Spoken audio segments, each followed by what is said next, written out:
नमस्कार, एनबीसी में आपका स्वागत है। आपके साथ मैं हूं रोहित। पटना पुलिस का स्लोगन है आपकी सेवा में सदैव तत्पर।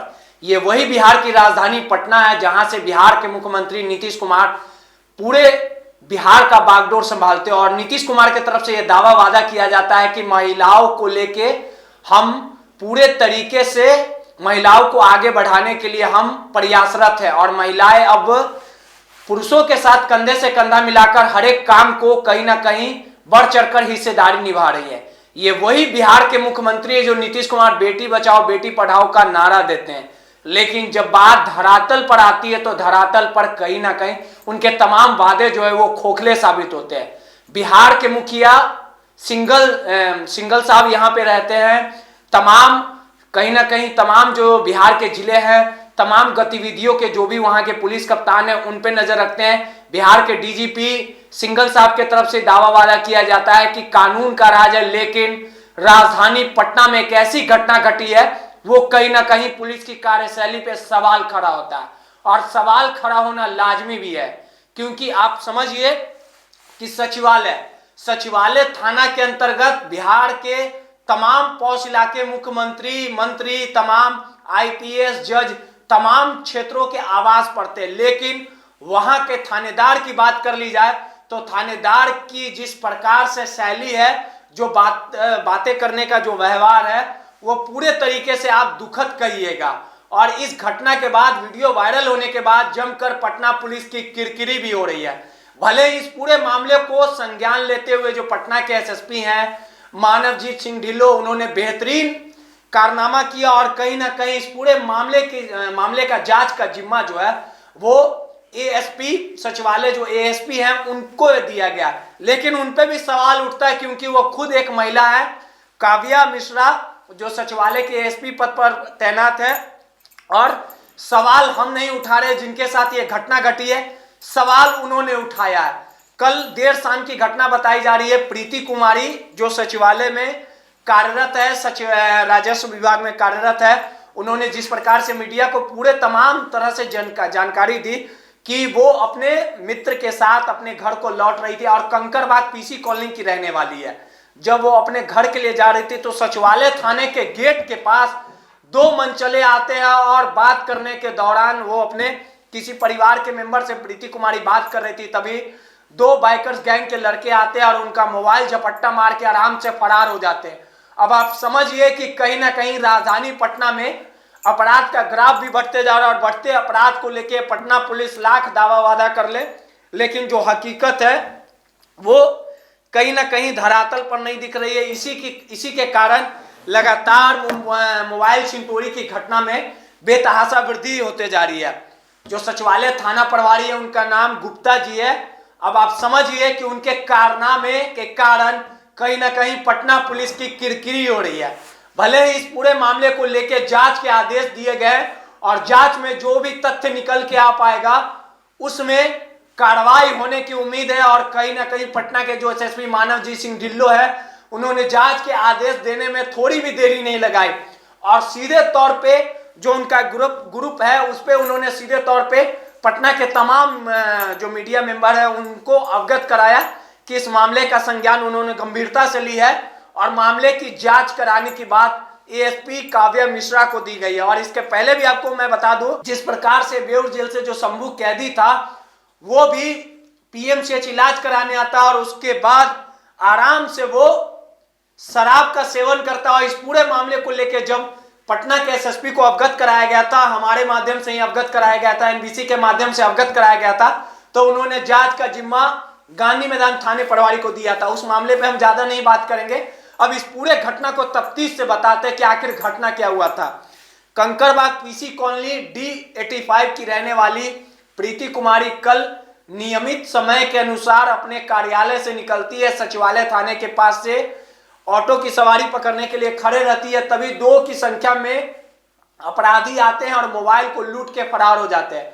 जब इस पूरे मामले की प्राथमिकी कराने वो सचिवालय थाने जाती है तो जो पुलिस के तरफ से रिस्पांस मिलना चाहिए था, जो पुलिस के तरफ से कार्रवाई होनी चाहिए थी, जो प्राथमिकता दिखानी चाहिए थी, जो तत्परता दिखानी चाहिए थी, वो कहीं ना कहीं हैरान करने वाला है।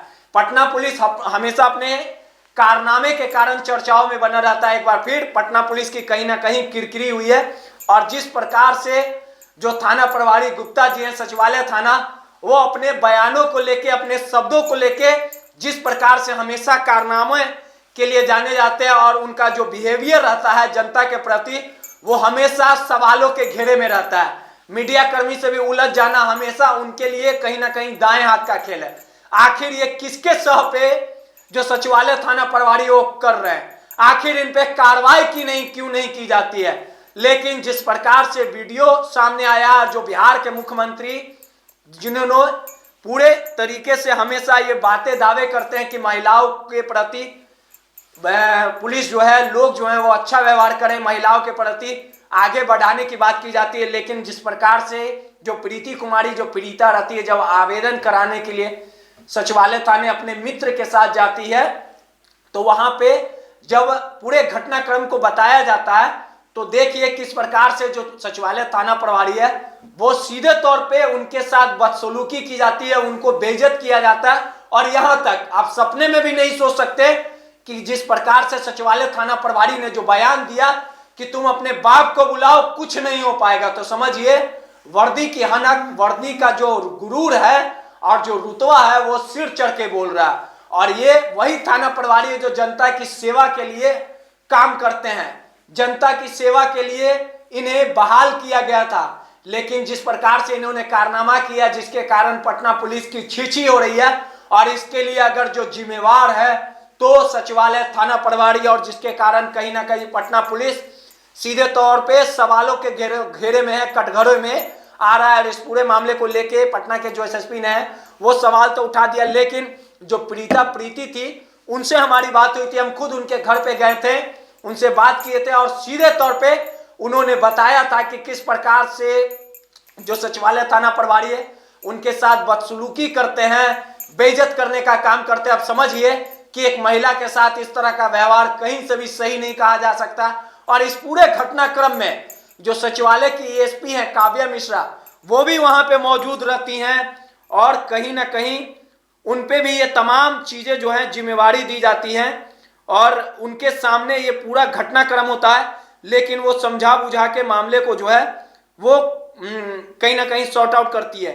इसके लिए भी कहीं ना कहीं जो पीड़िता थी प्रीति कुमारी, उन्होंने सीधे तौर पे कहा था कि जो उनके साथ घटना हुई है वो कहीं से भी सही नहीं है, और जो रेस्पॉन्स जो काव्या मिश्रा को दिखाना चाहिए था उन्होंने भी नहीं दिखाया। देखिए हमारे साथ प्रीति जो पीड़िता हैं वो फोन लाइन पे जुड़ गई हैं। मैडम नमस्कार। देखिए कुछ तकनीकी खराबी के कारण आवाज नहीं आ पा रही है, हम फिर से कहीं ना संपर्क साधने की कोशिश करेंगे। लेकिन जिस प्रकार से लगातार जो तमाम जो घटनाक्रम, हेलो प्रीति जी से बात हो रही है? नहीं, मैं कंचन बोल रही हूँ। अच्छा कंचन जी, मैं NBC 24 से बोल रहा हूँ, रोहित बोल रहा हूँ। मैडम आपके मामले को लेके अभी हम लाइव भी चला रहे हैं, ठीक है? आपके मामले को लेके जिस प्रकार से पूरा वाकया हुआ था, आप ही की जुबानी हम सुनना चाहेंगे कि आखिर आपको लगता है कि ऐसा एक अच्छे पद पे तैनात थाना प्रभारी महिलाओं के साथ इस तरह का व्यवहार करते हैं, वो भी बिहार की राजधानी पटना में, जहां मुख्यमंत्री बैठते हैं, डीजीपी बैठते हैं, पटना के एसएसपी बैठते हैं, क्या लगता है कितना दुखद है ये बात? ये बात तो बहुत गंभीर है और बहुत इस पे कार्रवाई होना बहुत ही जरूरी है। सबसे पहले बात की देखिए, हम लोग पढ़े लिखे हुए इंडिपेंडेंट महिला होके हम लोग कुछ ऐसा भी नहीं था, कुछ दूसरा कुछ मांगने गए थे। हम लोग बस अपना जो अधिकार था FIR हम लोग लॉन्च कराने गए थे कि हमारे साथ प्रॉब्लम हो गई है, FIR लॉन्च कर लीजिए। तो वो FIR एक तो 1-1.5 घंटे तक हमें बहलाते फुसलाते रहे, और उल्टा पलटा उस समय भी SHO बहुत भला बुरा बोले, तो हमें लगा कि चलो भाई थोड़ा सा देख लेते हैं। उसके बाद FIR जब हुआ किए तो उसका कॉपी मांगने के बाद ये लोग SHO इतने अभद्र व्यवहार। आखिर गुस्सा क्यों हो गया? आखिर इतना बिगड़ क्यों गए जिस प्रकार से सब?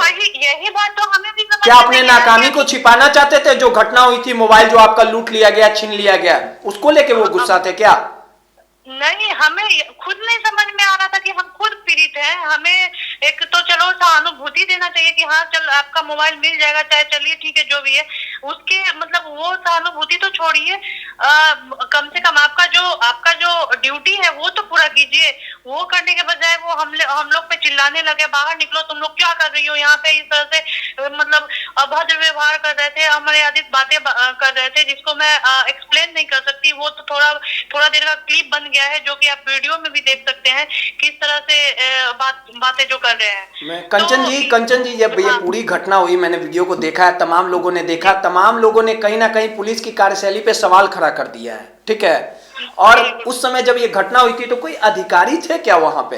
हाँ, जब ये सब चीजें हो रही थी, जब वो बोल रहे थे कि अंदर करो इसको, अंदर दोनों को अंदर करो, बंद करो इसको। कौन बोल रहे थे ये बात? ये एसएचओ बोल रहे थे, जो चंद्रशेखर गुप्ता क्या नाम है, वो बोल रहे थे ये चीज। उसी समय हल्ला सुन के फिर मैडम आई थी, एएसपी मैडम जो काम्या मिश्रा है, वो आई। तो वो मैडम हालांकि वो अच्छे से बात की, हम लोग को बोली कि हाँ ठीक है, आप लोग क्यों यहाँ बैठे हुए हैं, आप लोग बाहर निकल जाइए। हम लोग बोले कि मैडम देखिए हम लोग बैठे हुए हैं यहाँ पे, हम लोग को सिर्फ रिसीविंग चाहिए, एफआईआर जो करवाए हैं उसका हमको रिसीविंग चाहिए, इसीलिए बैठे हुए हैं। और रिसीविंग के लिए बोले हैं तो ये एसएचओ साहब हम लोग से इस तरह से बदतमीजी कर रहे हैं। तो मैडम एक बार भी उनके सामने में वो बोले कि बुलाओ, क्यों, कौन से बाप को बुलाना है जो बुलाओ। अच्छा, एक मिनट मैडम, ये जो बातें थी कि मतलब थाना प्रभारी ने जो आपके अनुसार कि हाँ बुलाओ, कौन से बाप को बुलाते हो, ये क्या काव्या मिश्रा के सामने ये बात बोले थे थाना प्रभारी? हाँ, मैडम के सामने ही मैं बोली थी वो। तो मैडम कुछ नहीं बोले थाना प्रभारी को कि आप जिस तरह थाना, वही देखिए यही चीज तो डाइजेस्ट नहीं हो रहा है। मैडम एक महिला होने के नाते उनको एक शब्द भी नहीं बोली कि आप महिला से इस तरह से कैसे बात कर सकते हैं, किस तरह से आप इस तरह से व्यवहार कर सकते हैं, एक शब्द भी नहीं बोली। उल्टा हम लोग को बोली, अच्छे से ही बोली कि ठीक है आप लोग जाइए, आप लोग। आपको नहीं लगता मैडम कि जब एक कोई अधिकारी महिला होती है और थाना प्रभारी, मैडम खुद एएसपी हैं वहां की, और थाना प्रभारी जिस प्रकार से तेवर में बात कर रहे हैं, वर्दी की हनक बात कर रहे हैं, जब कोई सीनियर पदाधिकारी रहता है तो जूनियर कहीं ना कहीं एक जो तरीका होता है उस तरीके में बात करता है। लेकिन आपको लगा कि कहीं ना कहीं वो सामने जो बड़ा पदाधिकारी है उसके सामने भी थाना प्रभारी रॉबी में दिखे हैं, ऐसा दिखा? नहीं, थाना प्रभारी का जो एक वरीय पदाधिकारी के सामने जिस तरह से जो डेकोरम में रहना चाहिए, जिस तरह से मर्यादित बातें करना चाहिए, वो मुझे वैसा कुछ भी नहीं दिखा। कोई मतलब रिस्पेक्ट नहीं दिखा कि हाँ मैडम आई हैं तो कम से कम चुप हो जाए, मैडम के सामने थोड़ा सा मर्यादित बात करे, ऐसा कुछ भी नहीं। तो मैडम का भी तो फर्ज बनता था ना कि एक महिला के साथ इस प्रकार से हमारे थाना प्रभारी बात कर रहे हैं, कम से कम उनको रोका जाए, ऐसा दिखा? हाँ, उनको, हाँ मैडम का तो ये बिल्कुल फर्ज बनता है। यही बात तो ये करने वाली बात है कि एक महिला हो के महिला के मतलब महिला को प्रताड़ित किया जा रहा है, उसके साथ बदसलूकी किया जा रहा है, लेकिन मैडम एक शब्द भी नहीं बोलती है कि हाँ आप इस तरह से बात मत कीजिए। कम से कम इतना तो बोल सकती थी अपने स्टाफ को कि आप इस तरह से बात नहीं कीजिए। मैडम ने भी सहयोग कुछ नहीं किया जो उनका।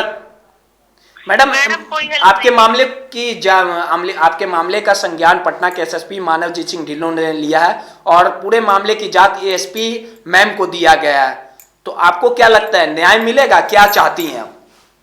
अब देखिए, अब ये तो आप लोग बेहतर बता पाइएगा कि वो अब न्याय क्या आप क्या चाहती? आप चाहती हैं कि ऐसे लोगों पे कार्रवाई हो जो इस तरीके से महिलाओं के साथ? बिल्कुल कार्रवाई तो होनी चाहिए। अगर कार्रवाई नहीं होती है तो इन लोगों का मनोबल और बढ़ेगा। आज मेरे साथ हुआ है, और आज जब मेरे साथ हुआ है, हम जबकि पढ़े लिखे ये भी नहीं है कि हाँ चलो कहीं कोई दूसरा आम आदमी के साथ इस तरह से ये लोग किस तरह से पेश आते होंगे। पटना के एसएसपी से मिलिएगा मैडम, पटना के एसएसपी से मिलिएगा? हाँ, हम लोग का प्लान है कि हम लोग एक आवेदन देंगे कि इसके खिलाफ, इनके खिलाफ जो है जो भी कार्रवाई है, विधि सम्मत जो भी कार्रवाई है होनी चाहिए, बिल्कुल होनी चाहिए। एक चीज और है मैम, आपका एफआईआर दर्ज हुआ है? कहाँ एफआईआर? वो जो कॉपी दिए हैं उसमें एफआईआर सिर्फ रिसीविंग इनिशियल संख्या है, एफआईआर संख्या है उसमें? नहीं, कुछ भी नहीं एफआईआर संख्या। तो इसको लेके भी आप अपनी बातों को रखिएगा कि एफआईआर भी आप लोग का दर्ज नहीं हुआ। नहीं, वो एफआईआर, उसको एफआईआर थोड़ी कहते हैं, ना डायरी संख्या उसमें, ना एफआईआर नंबर है, कुछ भी नहीं है, तो वो एफआईआर। चलिए ठीक है कंचन जी, देखिए ये प्रीति जी की मित्र कंचन जी थी जो पूरे घटनाक्रम में थी, और सीधे तौर पे हम बार बार सवाल उठा रहे हैं कि जिस प्रकार से पूरी वारदात हुई थी और थाना प्रभारी जो चंद्र गुप्ता जी जो है जिस प्रकार से रौब दिखा रहे थे, वर्दी की हनक दिखा रहे थे, और महिलाओं के साथ जिस तेवर में बात कर रहे थे कि अपने बाप को बुलाओ जिसको बुलाना, उस समय सचिवालय एसपी काव्या मिश्रा भी मौजूद थी, लेकिन उन्होंने जहमत तक नहीं उठाई कि थाना प्रभारी को फटकार लगाया जाए और बताया जाए कि महिलाओं के साथ जो बात किया जा रहा है वो कहीं से भी सही नहीं है। इस पूरे घटनाक्रम को लेकर पीड़िता से हम आपको बात करा रहे थे। अब देखने वाली बात होगी कि इस पूरे मामले पे को लेके जो काव्या मिश्रा पे भी सवाल उठ रहा था कि वहां पे मौजूद थी घटनाक्रम के समय, लेकिन उन्होंने कोई जहमत नहीं उठाई। इस पूरे मामले को लेकर मानवजीत सिंह ढिल्लों ने आदेश तो दे दिए हैं, लेकिन इसके पूरे मामले की कार्रवाई आखिर सचिवालय थाना पे होती है कि नहीं होती, ये तो आने वाला समय बताएगा। लेकिन इतना जरूर साफ है कि कहीं ना कहीं फिर एक बार वर्दी की हनक दिखी है, वर्दी का धौस दिखा, और सचिवालय थाने के कारनामे, थाने प्रभारी के कारनामे की वजह से कहीं ना कहीं पटना पुलिस की कार्यशैली पे सवाल खड़ा हो रहा है और पटना पुलिस की कहीं ना कहीं किरकिरी हो रही है। आप तमाम खबरों के लिए बने रहिए NBC 24 के।